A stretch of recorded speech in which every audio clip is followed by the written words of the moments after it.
Hey everyone, welcome to the Chasing Meet Cutes podcast. I'm your host Nicole.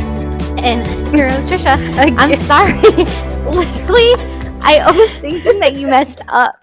I was expecting you to say Trisha or something. Oh. I don't know why. Well, I don't ever mess up, so. Never. And obviously joking, guys, I do. But Trisha especially likes to point out when I do. Yeah, because it doesn't happen that often. And it happens to me multiple times a day. Oh my gosh. What are we talking about? We are that representation of the meme of that's like if my best friend, like if I mess up a word like wrong, yeah. Like never live it down. Yeah, something like that. That is us. Okay. Yeah. What are we talking about? We are talking about Grey's Anatomy couples today. Let's go. Now, okay. We got to clarify. We got to preface a little bit. Yeah. When we originally thought about covering Grey's, well, we knew we wanted to. Yeah. We're big fans. Yeah, totally. But it's obviously been on for 20 or so seasons. I honestly don't even know how many there are right now. At least 20. And so we can't possibly talk about every single couple. Yeah. Even the main couples. Yeah, that's a lot. Like the main cast couples, we can't even do that in one episode, 2 episodes, 3 episodes even. Yeah. So we're going to start with like seasons 1 through basically 10-ish, 8 to 10. Yeah. And we're not going to cover every single one because, again, there's just that would be many. Impossible. There's too many, like, these people, y'all know. Yeah. These people they're sleeping around with everybody. Yeah. So we can't cover every little fling that happens. But we are going to go over, how many do we have? 5? 5? No. 1, 2, 3, 4, 5. 5. Yeah. That we're going to talk about, which I know you might be like, only 5? Only 5? Listen, guys, if you really like it, we want to know in the comments if you want us to go. We will go all the way through if you want us to. Yeah, totally. And I will because there's certain people we didn't get to in these 5 that like I want to. Like I would love to. That we aren't going to cover today. Right. So just keep that in mind as you're listening. Yeah. So we do want to know your feedback. If you want us to do part 2, part 3, part 4. I almost said fart. Oh my gosh. If you want us to do any more parts, just comment. I don't even know why I said that. I could have just not. You could have just not said it because you didn't. You didn't say it. So I don't know. Let's just get to it. Okay, we're not going to do a summary for Grey's because if you're listening to this, you clearly already know what Grey's Anatomy is. And how could you possibly summarize 20 seasons into 3 sentences? You can't. No. Okay, so first we obviously have Meredith. The goats. Yeah, Derek and Meredith. The greatest of all time. Mm-hmm. They're meet cute. I mean, I guess we could dive into who they are. Yeah, sure. Yeah. So Meredith is obviously going to be an intern at Seattle Grace. It's hard because it's like, oh gosh, the hospital hasn't been Seattle Grace in many years. Many. So she's going to be an intern there. And Derek Shepherd is neurosurgeon. Mm-hmm. Best there ever was. Mm-hmm. And rest in peace. R.I.P. Mm-hmm. So sad. We'll get there. Yeah. Anyway, so they're going to be obviously working at the same hospital, but doing surgery things. Yeah, but they don't know that when they first meet. They do not. They don't. Them at Joe's bar. Which I love Joe's I bar. Know. Like, is that a thing anymore? I haven't watched it in a few in the years. Seasons? I don't know. Because didn't something happen to Joe? Didn't he? Something did happen to him, I think. Anyways, that's not important. But no. they meet at Joe's bar and they like click right away. Yeah. They end up having like a little one night stand full of passion. Only for Meredith to find out the next day that he is her attending surgeon that she'll be working right alongside. Yeah. So that obviously created a little awkward moment. Definite tension still between them though, because they obviously like enjoyed each other's company. Yeah, just hooked up. Yeah. But yeah, like that's kind of the vibe for them in the very beginning, like few episodes. Yeah. Is them trying to not be together because it's like, oh man, we can't I'm an intern, you're a surgeon or attending. But their chemistry is just undeniable. It's undeniable. Yeah. Undeniable. I mean, for them, I kind of like separated it into their best and worst moments. Yeah. I kind of did that too. Because, like, again, it's difficult to get into every little thing that happened because there's so much. But obviously, like, one of the most iconic moments for them too was her pick me, choose me, love me moment. Obviously, she had found out about Addison at this point. So Derek's kind of torn between the two of them and like whether or not he should make it work with Addison and whatever. So then we have that classic line. Yeah.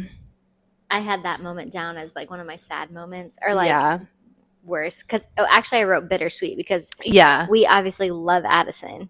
I love like Addison when we see her guys. And well wait, I watched Private Practice before I watched Grey's Anatomy. And I knew who Addison was coming in. I was really like punching the air. I was like, yes, Addison! Like punching the air in a good way, not a bad way. But it obviously messed things up for Meredith and Derek because you're just like, they finally are kind of like, okay, let's try this. They've gotten like caught by Bailey, like making out in her car, his car, and so she kind of threw a wrench in things, obviously.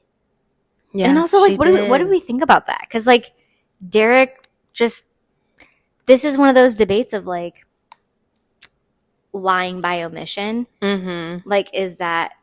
It's obviously still a lie. Like he kept that close to his chest and didn't reveal that he was married. Right. Separated or not, you're still married. Right. And that's a piece of valuable information that I would like to know. I would definitely want to know. For sure. Derek. And I wouldn't. Not your best moment. Yeah. And obviously Derek would have had no clue that she was going to show up at the hospital. But like, even still. No, so what? If you think you can get away with it, you get an excuse? Right. No. And it's like, maybe he would have told her. I don't know. It's obviously fiction, know all the details. But yeah, I do. I just love Addison. See, she's one of the other people I want to dive into so badly, but we won't. That'll be on the Private Practice episode. Yeah, that'll be Private Practice. Yeah, and maybe some later Grey's episodes. Anyway, what else do we have under like their best? I have the moment where Derek shows up. I think it was maybe like towards the end of the whole love triangle between Finn and Derek and Meredith. And Derek shows up at her house and like finally just caves and tells her that he loves her. And he just has like tears in his eyes as he's telling her this. And he just says like, you have a choice to make. Like you can take as much time as you need. Yeah. But like, I'm here to tell you, like, I was given that choice once and I chose wrong. Yeah. When he decided to like work it out with Addison or try to. Or was that her or Rose or what was it? I don't know. He was with Rose for like half a second. I think it was something around then because that's when he chose Rose, I think is when she met Finn. Maybe. But it was something like that where they had been at odds. Yeah, yeah. And he just confesses his love to her in the most Derek beautiful way. And she's like, has tears in her eyes and, you know, has a choice to make. Yep. And we obviously know like the choice she ends up making. Yeah. Is Derek. But Finn was like, I'm trying to think of the equivalent of Finn from like something else. But it's a good question to quander. As I'm like, it's kind of like in Virgin River. Okay. Like Mike and Brady. Obviously, Mike is like the super bad boy, but like. No, Mike's not the super bad boy. I mean Brady, the super bad boy. Yeah. Sorry. But Finn is Mike, like, Finn is like Mike. 100%. Yeah. Finn is I know the Mike. Exactly like you want to like him. Like he's a good guy. He's a good guy. Cute. Nothing wrong with him. Yeah. No. Great job. He's a vet. Like. Yeah. Endearing, treats her really well. Yeah. But listen, like it's no. I was gonna say I don't know what I was gonna say. How do I say this? It's no secret. There you go. it's no secret that Meredith is a lot to handle. Sure. Okay, Yeah. she comes with a lot of baggage. Yeah. Yeah. And quirks and emotional Insecurities, outbursts, insecurities, all things. Yeah. Like a lot of people, but she carries some extra because she's kind of had a crap childhood. Right. And adulthood, for that matter. Yeah. With her parents and everything. So he just handled that like super well. Yeah. And yeah, it was just kind of one of those sad moments to be like, I think he came to the realization too, it's like, it's just not me, is it? Like, he's never going to hold a candle to Derek Shepherd. And he don't. Sorry. No, you don't. Sorry. Sorry, nobody ever. Sorry. Obviously, if you're listening to this, hopefully you listened to the Patrick Dempsey episode we just did. Yeah. And you heard us talk about the eyes, the way that he gives looks to people. You just can't. No. Let's also talk about, we mentioned that he always has this thing for ferry boats. And he does in Grey's as well. We see his cap, his surgical cap with the ferries on it, which carries such a weight even after him. Oh my goodness. But there's so many cute moments between them on the ferry. So I kind of had that down as just like a cutesy little, you know, the scrub cap of all scrub caps. Mm-hmm. What else do we have with Let's them? Talk about the thing that we both kind of like forgot happened. The proposal? Yes. Okay. So, we completely forgot about how Derek proposed to Meredith. Like, completely forgot. Like, we knew it happened. We just like didn't remember how. And it was so sweet. Like, they had been doing those trials, the clinical trials, with the brain tumors or whatever. And Derek like posted all the scans of the cases that like really meant something to them in the elevator. And like he even had Izzy's scan in there. That's the one I had just most recently done successfully. And like, it was a success.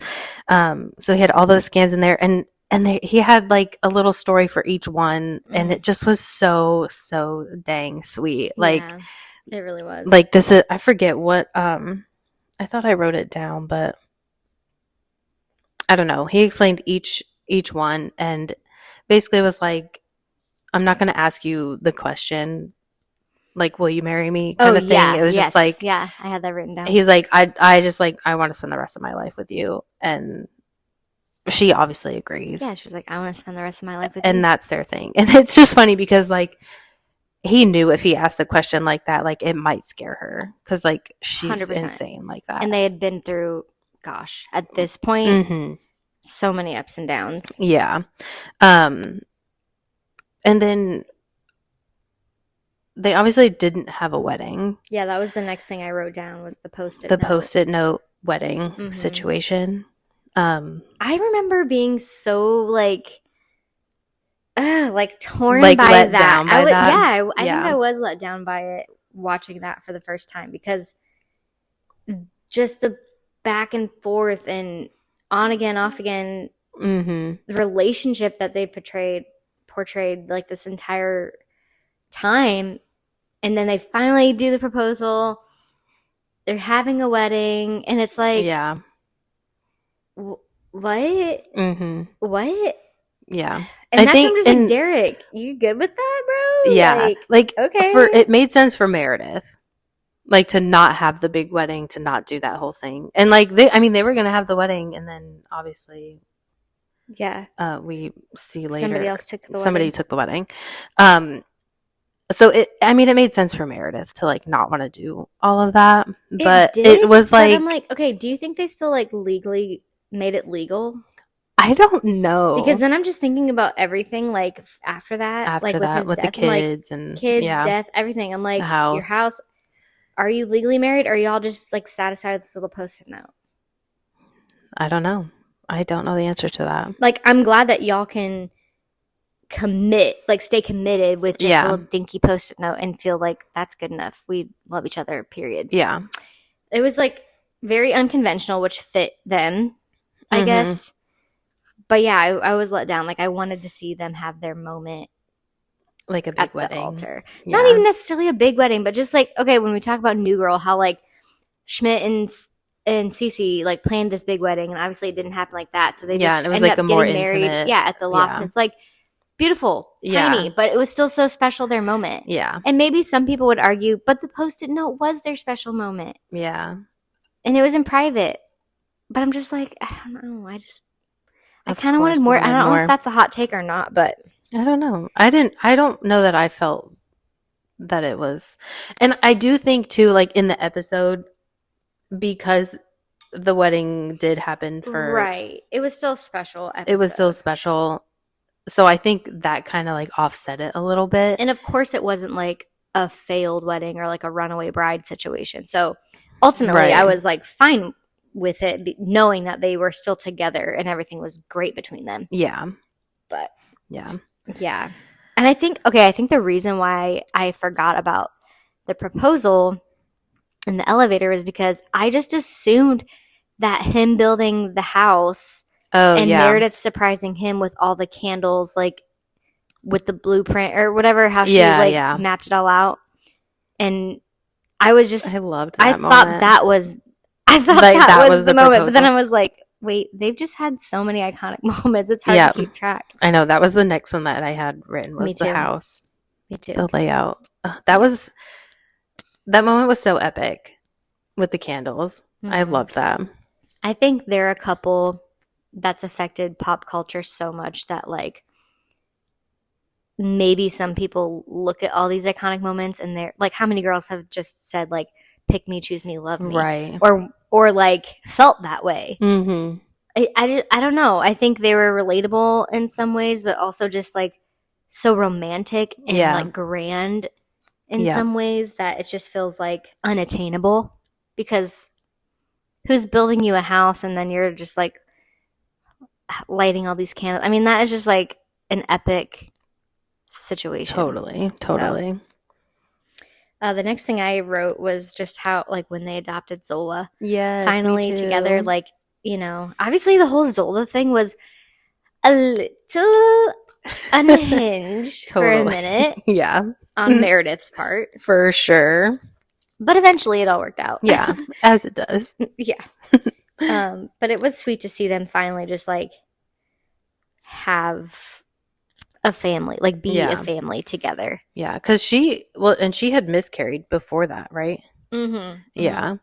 Yeah, so that was as one of my sad moments. Yeah, that was like, I know I have another moment on here that like is also a great, like such a sweet moment, but it's also like the most tragic. So I should have put it on the other one.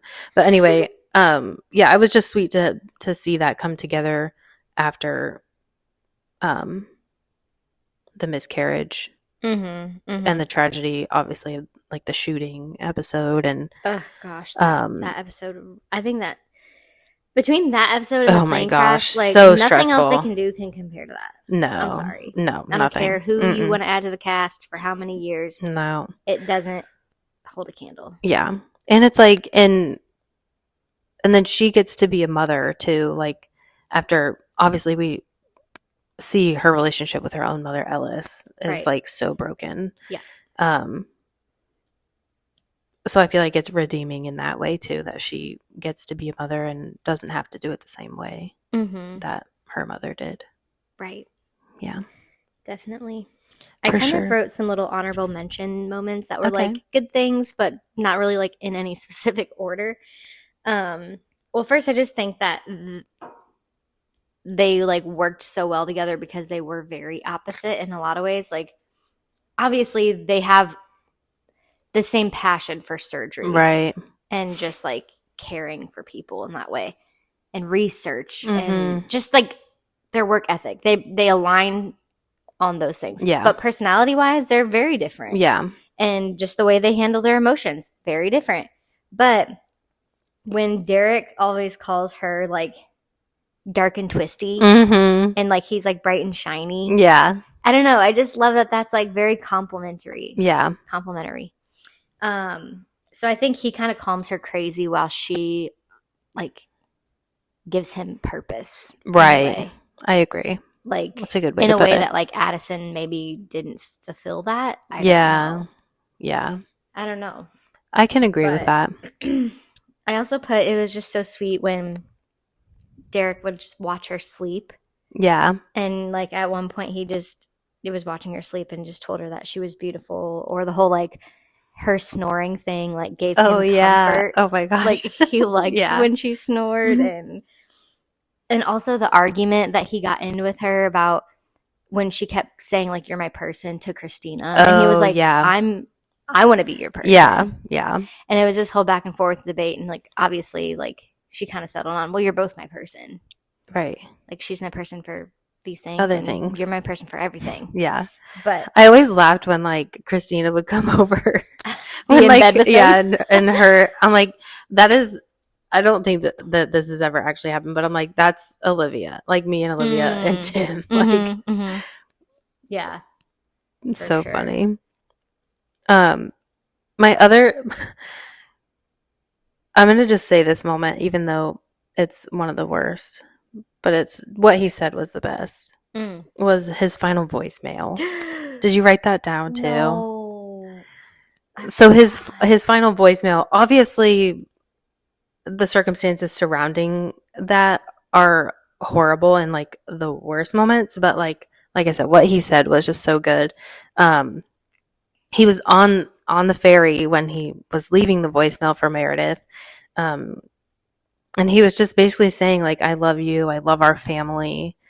And he wanted to do this, being ride the ferry when he gets home, all the things.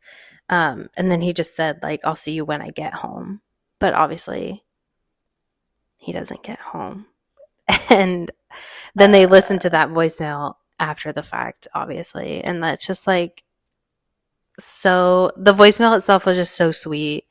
And he must have said, I love you like 10 times throughout the whole thing, but I loved that. I think that whole time leading up to it, with when we saw their marriage kind of struggle, when he is debating on choosing his career, going like taking the job in DC, and obviously like him kind of pursuing or choosing his career versus like caring for their marriage, and like knowing that Meredith wasn't that supportive, and him choosing to take the job anyway, like that caused major tension between them. Like obviously they almost decided to end things, and it didn't really go well, but to see them excuse me, to see them come out of that and have that moment before he passed was just so good. Yeah. Because had they not, like, I mean, Meredith already, it's tragic, even though they came to terms with things. Yeah. But had they not, I just feel like Meredith would be even more wrecked. Yeah. If that's possible. Yeah. But yeah, I agree. Definitely. Man, obviously his death itself was just like I was saying to Nicole, like, well, both of us watched this like way after the fact. Yeah, I think I watched it in like 2020. You had already been watching it, or we're currently watching. Yeah, I had started it in like I think I had started it in like 2018 or something, because I was still living in Orlando at the time. But it must have been in 2018 that I started it. It was a COVID binge for me, for sure. Yeah. Like early days, like lockdown. Sorry, I was going to say early days. Early days. It was definitely still early days. Early days of the pandemic lockdown situation. So my mom and I just binged that thing in like, I don't know, 2 months, 3 months. We watched like however many seasons were out at the time, 16 or something. I think 16. And I was telling Nicole, though, like, it was crazy to watch it because I remember the moment in time, in society, in pop culture, whatever you want to say, when Derek died, because everybody was real wrecked time, like, on social media. Right. And I didn't watch it, so I didn't really care. Yeah. But when I started watching it, I was like, oh, crap, I know he dies. Yeah. But I just don't know when. When or how. And how, I don't know. And it was like, every major, I mean, how many freaking major things were there? So the explosion, many. The shooting. But the shooting episode, I was like, this is it. Oh, yeah. Yeah, we both thought plane that crash. was it. Wait, he He wasn't wasn't on on the the plane. plane. but because I knew he was going to be killed and he was such a main character, I was like, I don't know who they'll kill. True. So the plane crash was obviously a moment where they're like, yep, we'll knock off a couple We'll at kill a time. anybody We'll kill at anybody. any time. Anytime. No I don't care how problem. main character they are. Nope. So, which honestly is the sign of a good show, in my opinion. Sure. If they're willing to kill off a main character, it's not going to be that predictable. Yeah. So. But yeah, so when the moment finally happened, I'm like, this is how he freaking dies? Yeah. A car accident? Yeah. Like, he survives the shooting only to get in a car accident. Well, it was homegirl's fault because she didn't order the head CT. So it really was. I forget her can't name. Stand her. I She's forget the one her that name, Cal but ends up with. yeah. Can't stand her. Me neither. We are not even going to talk about her name. Nope. Moving on. Number one, I don't remember it because it is so unimportant. Exactly. But what were some of the other sad moments? I only had that one of their like trials that they had was Meredith's drowning, because yes, it kind of caused Derek to question, because like her mental sanity. Yeah, because he was like, okay, she knows how to swim. Like he had this whole breakdown. He confronted Ellis when she was in the hospital. Like, he had this whole breakdown of like, you, Ellis, told her that she was ordinary and that nothing she ever does is good enough. And yeah. And now this is what she's doing because of that. Like, she tried to drown herself, basically. Yeah. So he's kind of questioning their relationship, because like he's having to be there every time she self-destructs, basically. And of course, like, he comes to and doesn't let that ruin it, but it's definitely a trying thing for him. And it's one of those things, like, outside of the show, like if you were to apply that same relationship dynamic in real life, it's like nobody would blame Derek for walking away at that point. Yeah. And it's not at like fault of Meredith, but it's just like you need to process this. And like she just, I don't think she really knew how to even like express her feelings on it, because everything was so in her head. Yeah. Like we saw where Meredith's always having these like such like deep thought moments of like when she's underwater, she's in the bathtub, she's thinking of her mom's situations, like, or like conversations she's had, the flashbacks. Stuff. It's like, she clearly needs to process some trauma that she's been through, and that affects everything in your life when you neglect to process that properly. Totally. But thankfully, she found someone like Derek who was willing to kind of stick that out with her and walk her through that. And yeah, I think she's lucky that he was willing to do that, because I think some people would just be like, I love you, but I can't do that. Yeah. And at this point, we're just dating. Right. Like, we're not married. Yeah. So. Yeah.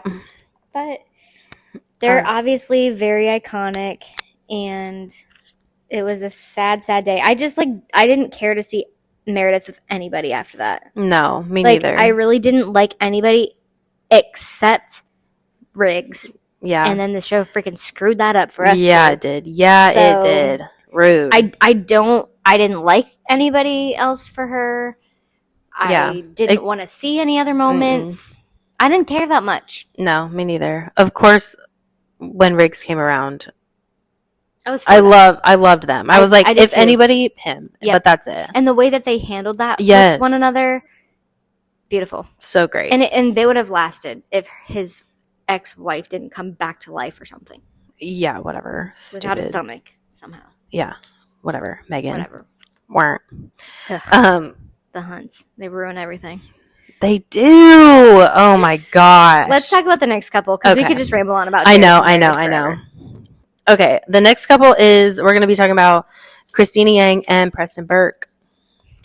Yes, we are. Let's chat about it. You want to start? Sure. So their meet cute was at the hospital at this like banquet the night before her internship starts. Mm-hmm. And they're kind of like both egotistical, prideful doctors, I'll say. Yeah.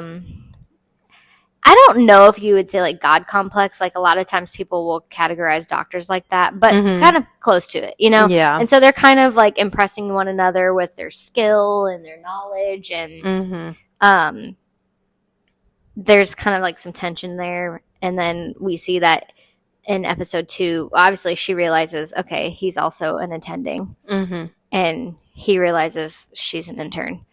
But they decide to like hook up basically in like a supply closet in episode 2. Yeah. And so this kind of begins this kind of sneaking around secret relationship. Yeah. That they have. And I think, you know, Christina tells a couple people, but she really keeps it quiet. But Burke is the attending cardiothoracic. Yeah, and she's just like wanting to do exactly what he's doing. Yeah. She wants to be him. Like she's obsessed with cardio. Literally. And she's great at it. She is great at it. And we see that she also kind of had a fling with a prior cardiothoracic surgeon that she had in school. Oh, like, yeah. She's very obsessed. Yeah. But they each have their own quirks. They're very odd, both of them. As individuals, yes. They are. But for some reason, I really liked them together. Yeah. I did and didn't. Like, there were moments I was like, okay, you guys are annoying.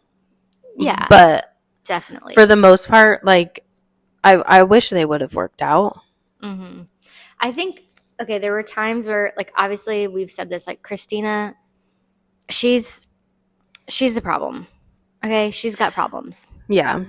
She is very prideful and egotistical, and I think a lot of that is covering up insecurity. Mm-hmm. In her personal life. She can be so secure and confident in her surgical skills. Yeah. But when it comes to like relationships and people and emotions, she kind of like shuts down. Yeah. Totally. And so that's why her and Meredith are just like two peas in a pod, because they both have they're similar dark and twisty. They both dark and twisty sisters or whatever they're called. But I think the relationship with Burke, once it kind of became private, and we'll kind of get into moments before it was publicized, but like once they decided to like actually try to make a real relationship work and they moved in together, it was kind of cute to see Christina go from like her own crazy messy apartment of like a step of growth. Like, okay, I'm going to try to make somebody else in my life important too. Right. Besides just me. Yeah. And I don't know, just the scenes of them like eating dinner or like in bed together talking or I don't know, just like talking about work or just kind of trying to be like a normal couple. Yeah. Kind of sweet to see, but yeah, one of the moments I wrote down was like when Christina was already in his apartment, and she was like having her own little dance party, had like her headphones in, and she just was like totally in her element. She had to dance it out. Yeah, and Burke just walks in and is like kind of just staring at her, and Burke is like very stoic, like I don't know, he like cannot be shaken. But anyway, he walks in and sees her, and she kind of pauses for a minute, and then she just like keeps going as if like he hadn't just walked in. But then he also joined in on this little dance party, and it was kind of cute to see him let loose a little bit in that moment. Yeah, because like we didn't see that. Like he was very serious at work, like I said, very stoic. So yeah, it was nice to see him like to break down that wall a little bit. Yeah. But I also wrote down that moment was quickly interrupted by a phone call.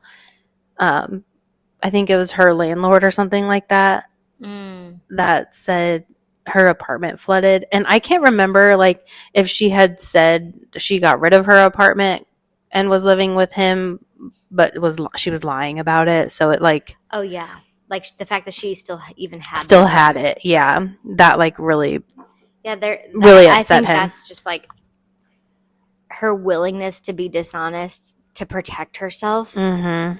kind of showed everything you need to know about Christina. Yeah. But I will say, though, like, they each had moments where they had to support each other, like, physically. Yeah. When she obviously was pregnant Mm-hmm. and ended up miscarrying. Yeah. And at that point hadn't even told Burke that she was pregnant. And she, like, has to have, it's an ectopic pregnancy, so she had to have an operation, and she wakes up and, like, Burke's right there, like, in the room with her. Yeah. And is basically just like, why didn't you tell me? Like, I'm so sorry you went through that alone. And he just cared for her and got in bed with her. Yeah, and that just, was like, really sweet. like, had this moment of just, like, emoting together. Yeah. And it was, I think, for her, a sign to be like, okay, he's safe to let into my world. Right. And that obviously happened very early on in their Mm-hmm. relationship, but then also when Bert gets shot. Yes. And she's there to help him not only recover physically, but she's covering up the fact that he's having these hand tremors when he's, you know, fully Operating on recovered and people. operating on people. Yeah. Mm-hmm. And it turns into this. I think that was a big thing between them that really caused, like, don't ask me to lie for you, but also, like, I'm not going to let you ruin your career, so I'm going to do it, but I hate doing it. Right. Like, I hate that you're putting me in this position to do this and keep a secret for you. Yeah. So, I don't know. Yeah, I think, obviously, when Burke proposed, it was cute, and the fact that she even said yes was, like, a big deal. Yeah. And she, like, didn't even say yes. She, like, she said something else. I don't remember, but she, like, didn't say yes. I just remember laughing at that. Like, she can't even say that. And it's cute because, like, obviously, like, all the wedding stuff, she eventually, like, gave into it and, like, allowed herself to feel excited about things. Yeah. And even just between her mom and his mom and everything. Yeah. And what's ironic and annoying is that Burke was the one to pressure her into this commitment and marriage for, like, so long. Yeah. And, like, she finally buys into it and is excited about it, or at least willing to do it. Yeah. Maybe not excited, but, like, for Burke then to just, like, walk away. Yeah. Literally at the altar is such a low blow. Yeah. I think it is the best decision. Yeah. Horrible timing. It was bad timing. I mean, I wrote down what he said when he walked back down the aisle to go out into the foyer area where Christina and all the girls were. Because I liked how he put it, but yes, it was bad timing. He just said, like, I'm waiting for you to come down the aisle, and you don't want to. And he's like, you will, because you love me, but you don't want to. So, like, what kind of person would I be to let you do that? Like, if I loved you, I wouldn't make you do that. Exactly. So, like, I don't know. Good, but it's just bad. And I guess even saying horrible timing is not even quite fair, because it's like, well, it's as good a time as ever. Like, true, right? But it's just one of those sucky situations when it's just like two people aren't meant to be together. You probably should have never been engaged and gone to this point in the first place. But it's still sad. I don't know. I think when I think about, like, rating their relationship, I was like, ugh, I didn't hate them, but I also didn't love them. I would give them, like, 3.5 out of 5, because they probably should have just, like, cut it, like, called it quits much earlier. Right. Or just, like, stayed together without marriage. I don't know. I can't put my finger on, like, what they I think they needed to just, like, be together longer without the marriage. Yeah, like they I could have just. He was putting too much pressure, and they just needed to, like, figure out what a normal dynamic between them was. For, like, they should have had, like, a long-term. Normally, I'm not pro long-term relationships as far as, like, more than 5 years of dating without any type of marriage talk, if that's something you want.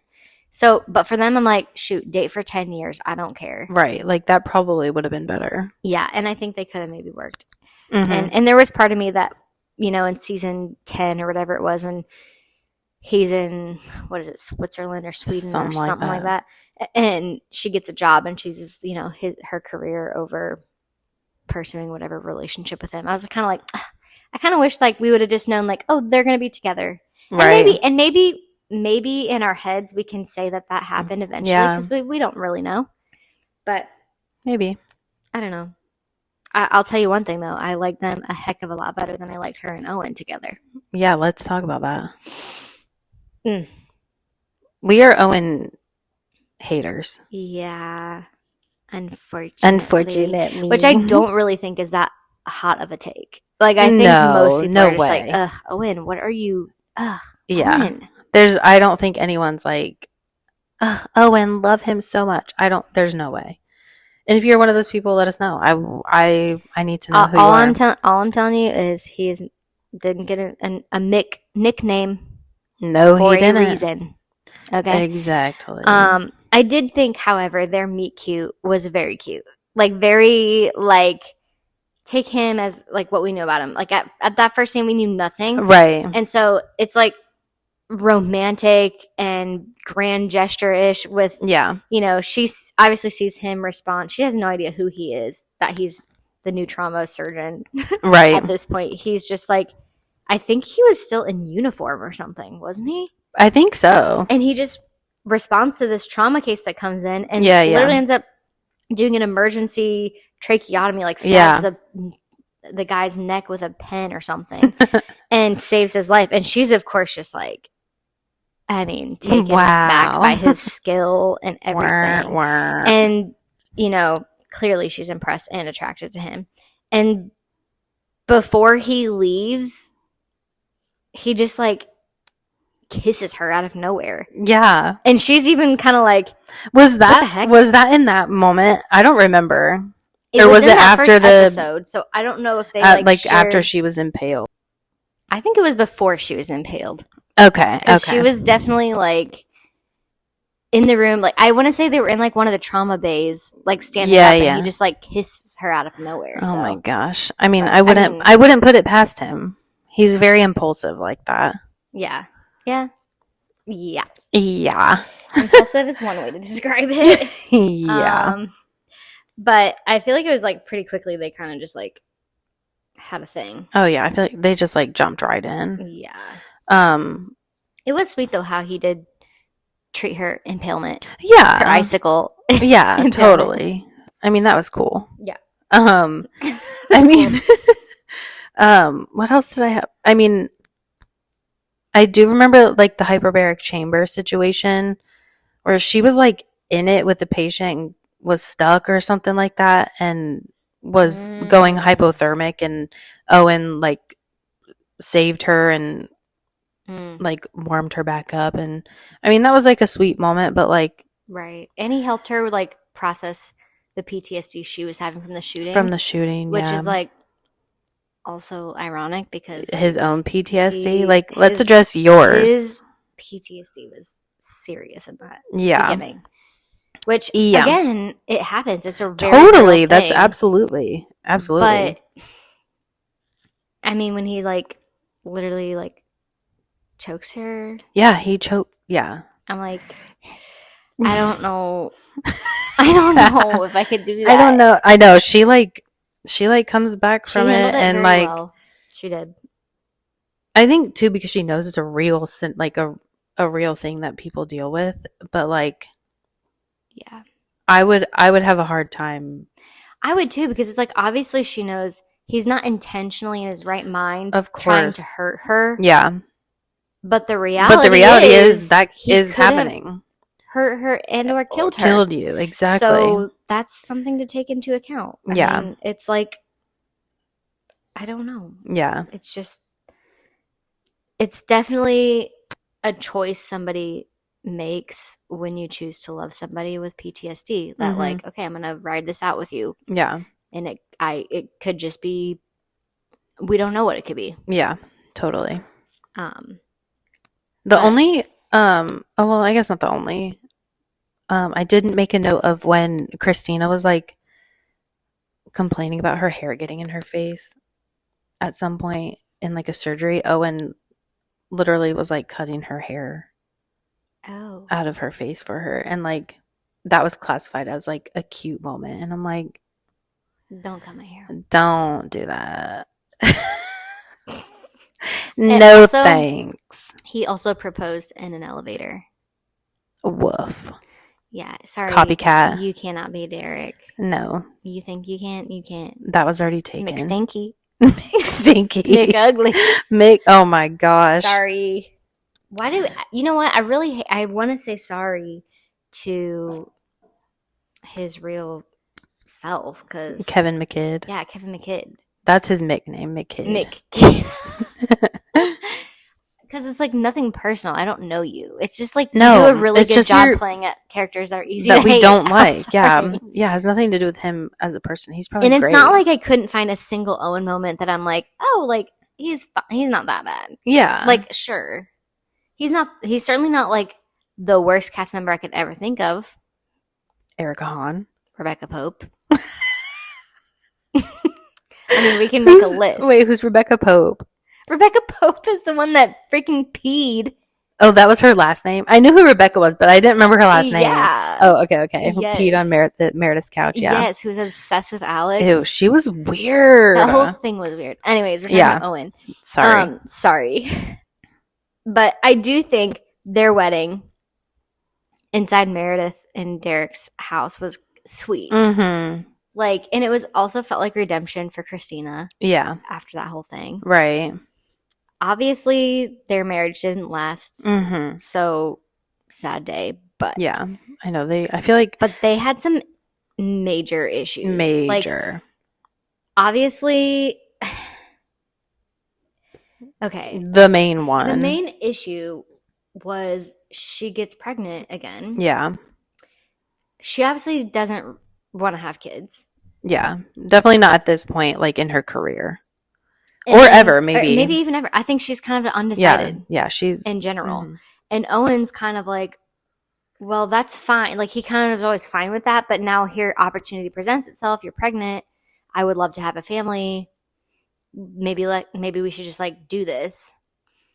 Well, she takes it into her own hands, which this is an argument for another day. Yep. But she gets an abortion without even like telling him, essentially. Mm-hmm. And he's then mad. Gets very pissed off. Yeah. And he ends up cheating on her. Yep. Two bad things. One lie, one infidelity equals really bad thing. Three bad Three things. Bad things. There's three bad things, but wait, what's the third? Or are you just saying the example I gave? No. The third is the abortion. Oh, yeah. Three bad things. Three bad things. Three bad things. I was so confused. I'm like, did I miss this? I wasn't going to say it out loud, but you made me have to say it out loud. Oh, I'm fine. I'll stand by that. Yeah, me too. But yeah, their marriage just like, well, and their relationship before marriage. I mean, they just constantly had these struggles, like whatever it was. Yeah. It was just a lot of arguing or disagreements but they kind of had this like tangible connection that they would just find each other again. Right. And obviously, even after they were divorced, they continued to have this on again, off again thing. Yeah. Like they just couldn't get away from each other. So bizarre. Yeah. I honestly like didn't say much about them after the fact. Like, yeah. I mean, we see Christina obviously leaves in whatever season that was, 10 or so. I think so. I think it was 10. And their thing completely ended, and Owen had to figure out life without Christina. I mean, I guess that was a good thing. Like, he was full after, like, she won the Harper Avery or whatever. Mm-hmm. Like, I think at that point she knew, like, okay, I'm destined for great things. Like, my surgical career doesn't start and end here in Seattle Grace, like, or whatever the name was at that point. Mm-hmm.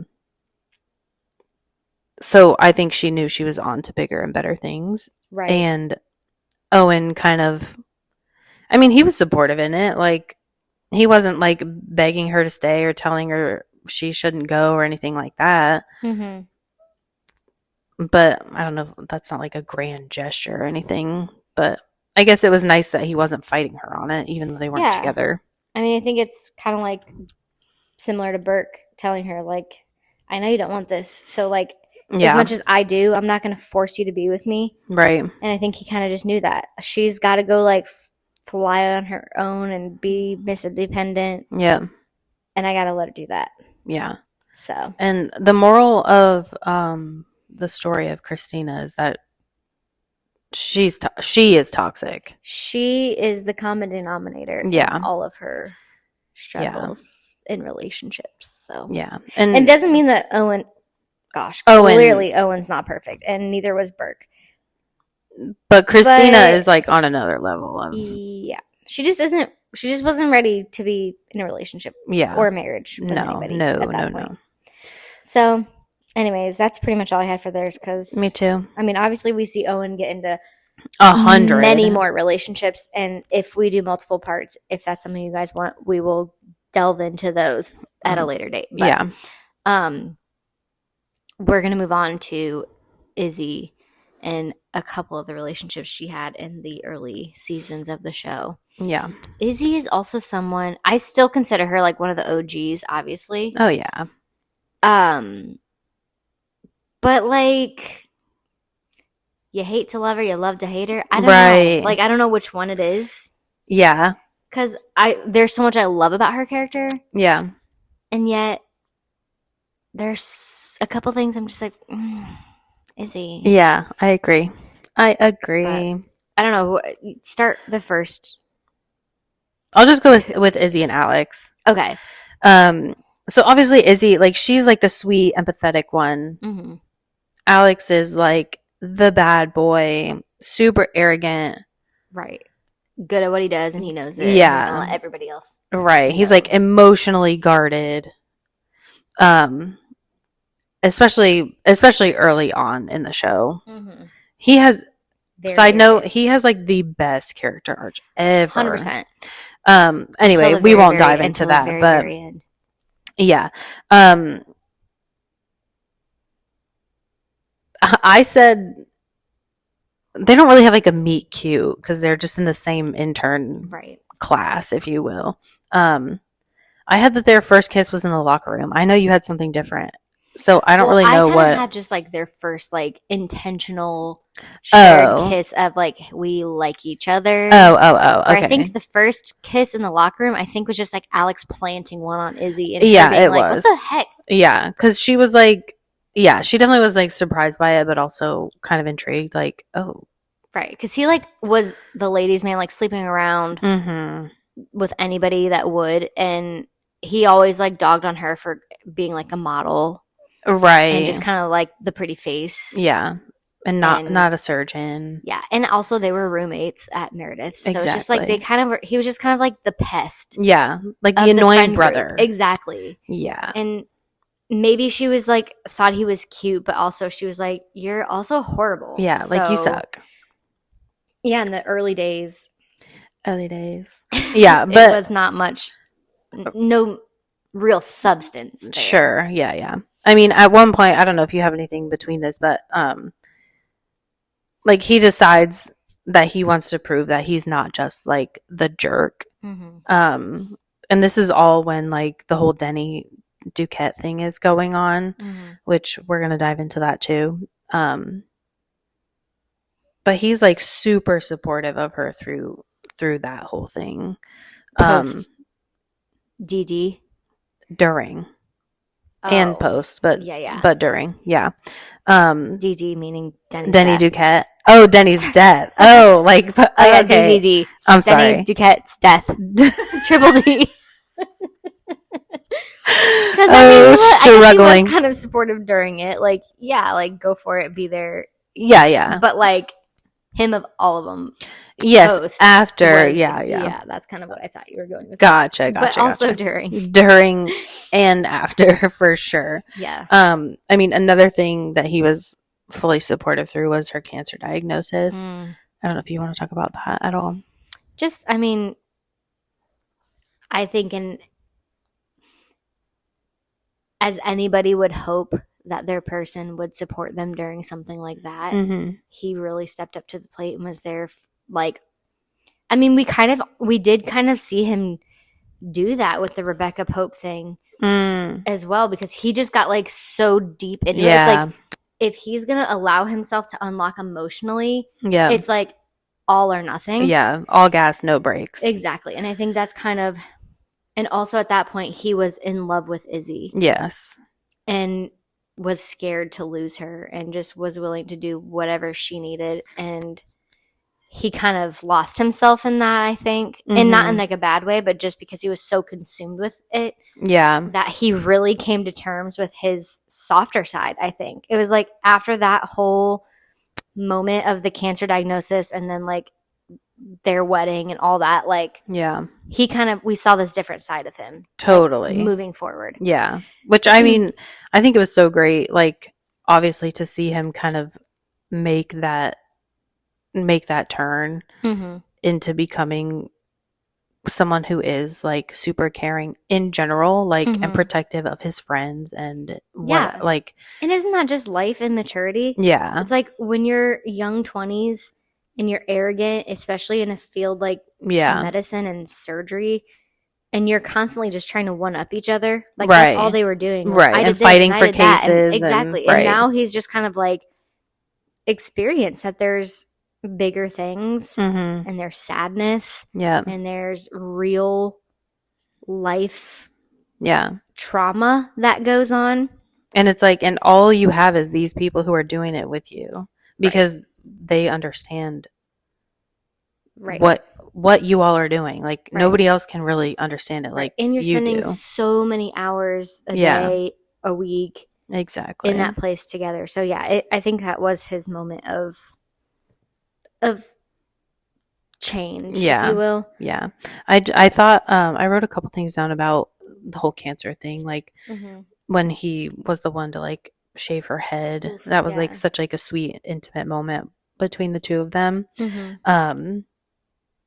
And obviously them getting married and taking Meredith and Derek's wedding was cute. And I think too, obviously with the serious diagnosis, like, I don't know if you should just rush to get married, but I think it was important to them. And then I remember, like, after she had after Derek and Meredith did the brain surgery, he was like so afraid that she was going to forget him. And I just remember like him laying in the bed with her, like saying, please don't forget me, or please remember me, whatever it was. But I thought that was sweet. So sweet. I really did, like, if I had to pick like my top 3 favorite characters, like, Alex would probably be in that top 3, even though three's a little, three's tough. That's tough. He's in my top faves, whatever that number is, because of his progression. Yes. And also just like, he was so well-rounded in that way. It wasn't just like Erica Hahn, always horrible. George, always just like all over the place, in his head, a mess. Meredith, always having some sort of emotional trauma. He's just kind of like, he's just there. Yeah. And he's just taking life as it comes. Yeah. And I don't know. He's very, like, I don't know if level-headed, maybe. Like, I think he's just a realist. Yeah. Like, he's not, I think we see so many pessimists in this show, in like Meredith and Christina, and then you see like over the top, like someone like Derek, who's just like positive about everything. Right. He's just kind of even keel. Like, he's not going to beat around the bush. If something sucks, he's going to say this sucks. Yeah. And I don't know. I just loved him. And, yeah, he was so great. And I think, we saw that with Izzy. He just was allowing himself to feel every feeling he was having. Yeah. But obviously, okay, I wrote down, I meant to look this up, but his speech or his wedding vows, when he was just saying, like, telling her, like, you're my best shot at like happiness and life, and that was just, I thought that was sweet. It was. His vows were great. And then of course we see Izzy, like, I mean, she survives this cancer diagnosis, and she kind of like just becomes a shell of herself after that. Like, maybe not really knowing what she wants to do, which I think she kind of struggled with even before Oh, that, 100%. especially after Denny and then after the post Triple clinic D. and all that. But we see her just like leave out of nowhere. Yep. Which, like, with no notice to Alex or anything, which obviously destroys him. Little foreshadowing there. Yeah, subtle. I mean, and she does come back and like wants to work it out with Alex, but he's like, he said, I deserve someone who stays. And that was basically that. Of course, we see way later how they end up. Yeah. With the whole twins and whatever situation. She froze her eggs. Yeah. And had his sperm or something, right? Something like that. I don't even know. It was wacky. Ugh, poor Joe. We'll get to her later. Yeah. In a later episode, I should say. But I know we've been referencing Double D, Denny Duquette. Let's get into the whole Denny and Izzy situation. Okay. Obviously, we talked about Alex because it was kind of like before, during, and after their whole thing. But yeah, Izzy and Denny, their meet cute was obviously just, I mean, he was just a transplant patient that she happened to be working on. Yeah. And it was just this instant flirtation, connection. He was just... We love Denny. I do. And we're kind of like wondering if that's a hot take because... Yeah. Shout out to one of my cousins who thinks Denny is the worst. She said the worst. That's like... That's extreme to me. I loved him. I love Denny too. First of all, he's hot, so... Especially in that time. Yeah. I mean, and then when they kept bringing him back, like, as a ghost. Oh, yeah. I'm like, even, like, hot, like, as a ghost. Walking the halls in his white t-shirt. Right. His tattoos. Heck yeah. Yeah. Yeah, no. So he was constantly just, like, into Izzy as his nurse. Oh, like, yeah. And not just, like, in a weird, creepy guy who's attracted to his nurse because she's a nurse kind of way. It was just like, no, he actually saw Izzy. Right. And... she was kind of like vibing with him too. Yeah, she was like trying not to. Yeah, like, but they clearly had mutual feelings. But... yeah, the feelings were definitely mutual. Yeah, and at that point, I feel like everything kind of just began to like spin out of control for Izzy. For sure. Like she was just like ethics and morals potentially out the window. Gone. Like, she's not concerned about rules at all. No, she wants him to get a heart transplant. And because she wants him to be better, but she also like wants him to be better because she wants to be with him. Right. So she basically goes to whatever length it takes, including a little snip. Yeah. She cut that wire. Yes, she did. Quick. Yeah, and because she took everyone else with her. She sure did. Because, like, obviously, I mean, he was scheduled to get this heart. So it was like, oh my gosh, yay, he's going to get this heart. And then all of a sudden, somebody else who was higher on the transplant list was going to get it. Or who ended up higher on the transplant list was going to get it. And we're introduced to the horrible Erica Hahn. Won't dive into that. I just really needed to say that she was horrible again. But anyway,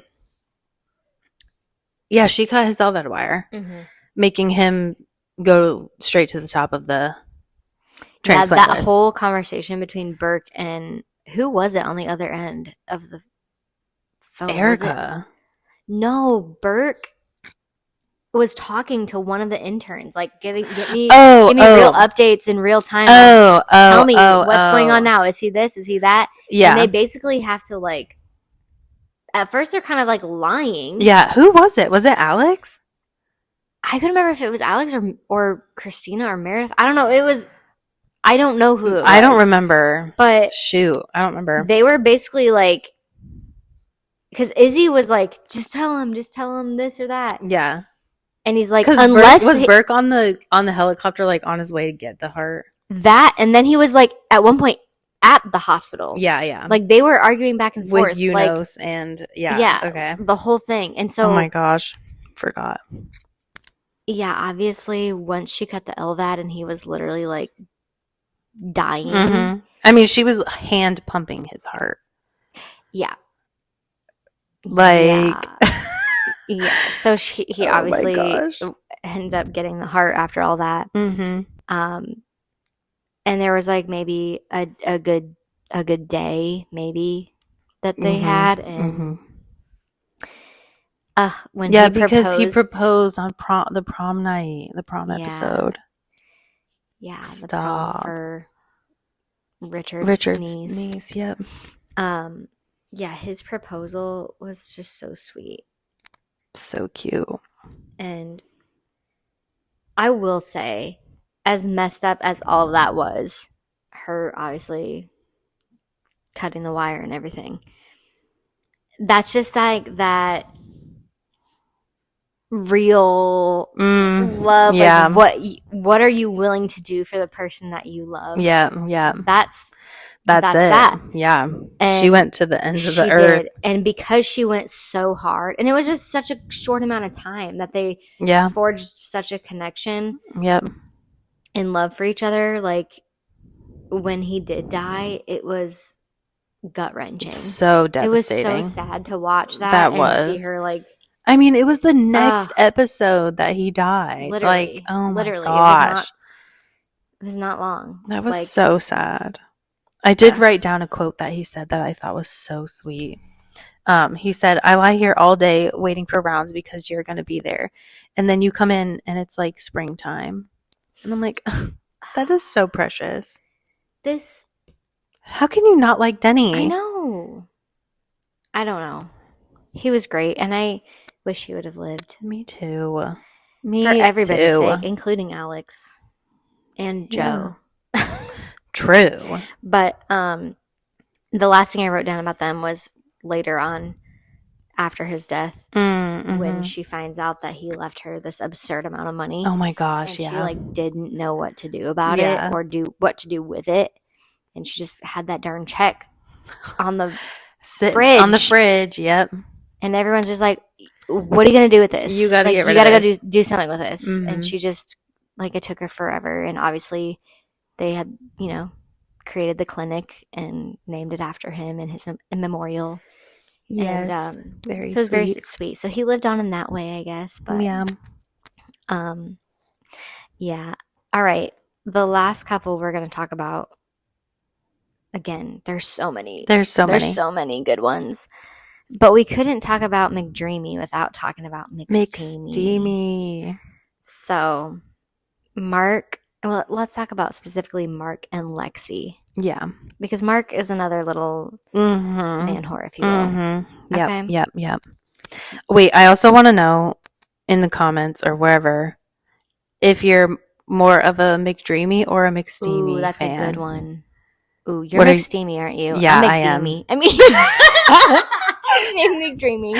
I'm a McSteamy. Yeah, I mean, of course, don't get me wrong. I love, yeah. Of course, we love both, but I definitely was more of a McSteamy. Yeah, 100%. Yeah. Okay, let's talk about Mark and Lexi. Okay, so they're meet cute. Obviously, Lexi is one of the new interns, and at first, Mark didn't know that she was Meredith's sister. Yeah, but as soon as he finds that out, he's like super intrigued by that. Yeah, he's like almost looks at it as like a challenge. Yeah, like, oh my, but like she's an intern, she's Meredith's sister. Yeah, but there's definitely like a spark between them, and she's kind of just like, I mean, she's young. Yeah, she's just like the new blood. Yeah, and she's like, oh my gosh, like McSteamy, so cute, obviously. Yeah. But yeah, that's kind of like how they met, was just kind of acknowledging who she was, but nothing immediately romantic between them. Yeah, I feel like it was a lot of build up, a lot of tension, just like kind of back and forth. I think when I looked it up, because I couldn't remember like when they officially got together. It was like probably like 7 or 8 episodes of them just kind of having this, conversations, or glances, or little moments here and there. Right. So, but Oh, also, I just wrote down that it was so cute that he called her Little Gray. Little Gray, yes. Yeah. That was very cute. But eventually they do get into a serious relationship. Yeah, yeah. What do you have? What do you have? I wrote that they obviously like had to keep it kind of a secret at first because Meredith would she's freak out. Meredith's sister, and Meredith would freak out, and Derek would freak out, but Derek did freak out when he found out. I believe he punched him. Dare. Yeah. What else? Oh, I wrote down when Lexi like first said "I love you" to Mark, and he didn't say it back because he's like, we know he's not one for commitment, right? Like he's just like he is Mr. No Strings Attached. Exactly. Definitely. But we all know that he at that point loved her. Mm-hmm. He just didn't want to say it in that moment. Mm-hmm. Yeah, but eventually, they kind of like start playing house together. Like she's staying over at his place a lot, and at one point during a season, Mark's like grown daughter shows up who either he didn't know about or I don't think he knew. I don't think he knew either. Yeah, I'm pretty sure he didn't. And she's know. like, I don't know, like 19 or something. Something like that. Yeah. 18. 19. Mm-hmm. And, Lexi's doing the best to like be supportive of him during that whole process. And this is right. I think right before that, he finally told Lexi like he's all in. Mm-hmm. And then this happens. Right. So his daughter reveals that she's pregnant and she doesn't want to keep the baby. Mm-hmm. And he decides that he will keep the baby and raise the baby. And is hoping that Lexi will be like right on board with all of that. And she's just not. Yeah. She's not ready for that type of commitment. She's not ready to be a parent. And so ultimately she like breaks up with him because and like a parent to like his daughter's baby, like that's his grandkid. That's a big ask. Especially 100%. Like at this point in the relationship where like it's like just getting to that serious point. Yeah. That's a big ask. It is. But can we talk about Mark with a baby and how cute that was? Just yeah, we can. Him be so cute. So because obviously we see at that, like after that, he gets with Callie and they decide like, hey, let's have a baby together. Yeah. So they do. And so they do. And now he has 2 kids. Ugh. 2 little girls, right? Yeah. Yeah. And it's just the most precious thing. Like Mark was made to be a dad, even though he was just Mr. Bachelor. Yeah. And such a cute dad. Oh my gosh. It really is. And this whole time, like Lexi is obviously still in love with him and he still is in love with her, but Mark started dating this Julia from the softball team. I did not remember Julia until today. Trisha had to refresh my memory because yeah. And she was like, they were even talking about like starting a family or something. But she just wasn't the one for him. No way. Okay. Yeah. And we clearly know that because in the very sad plane crash episode, literally, I think, okay, I cried in the shooting episode, but the plane crash episode and the one after that, or whatever the sequence of however many they broke it up into. Yeah. A few, I think. That was wretched. That was truly horrific. Like, when Lexi is literally taking her last, like, moments in time, like her last breaths. Yeah. He's just right there telling her. And holding her hand. Holding her hand. He's just telling her that they were meant to be together. And he just starts painting this picture of, like, what their life would be like together and the kids that they would have and, like, everything. And it's just, like, she's just literally dying, fading quickly. And he tells her that he loves her and she tells him she loves him, and oh my gosh, she dies. And we don't know if Mark's gonna make it until they get him to the hospital, and he survives. He's doing great, matter of fact. Guys. They did us so dirty on that. They really did. Like, I think I was more wrecked over Mark's death than I was Derek's later.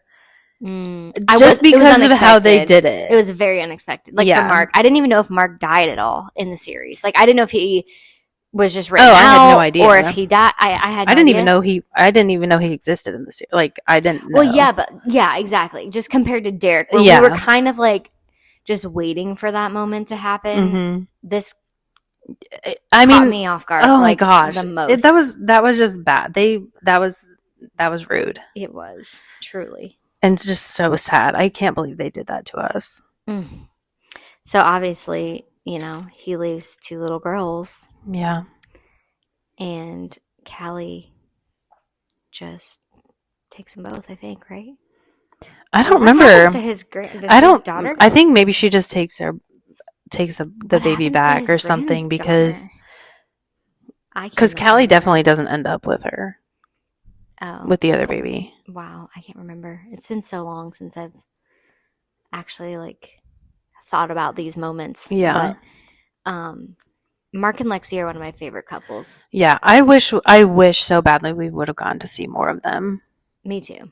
Especially when they both finally got to the point where they knew they wanted to be with each other. Yeah. And before Mark dies, Julia comes to visit him and he's like, yeah, I can't be with you anymore. Yeah. I'm in love with Lexi and she just died, so.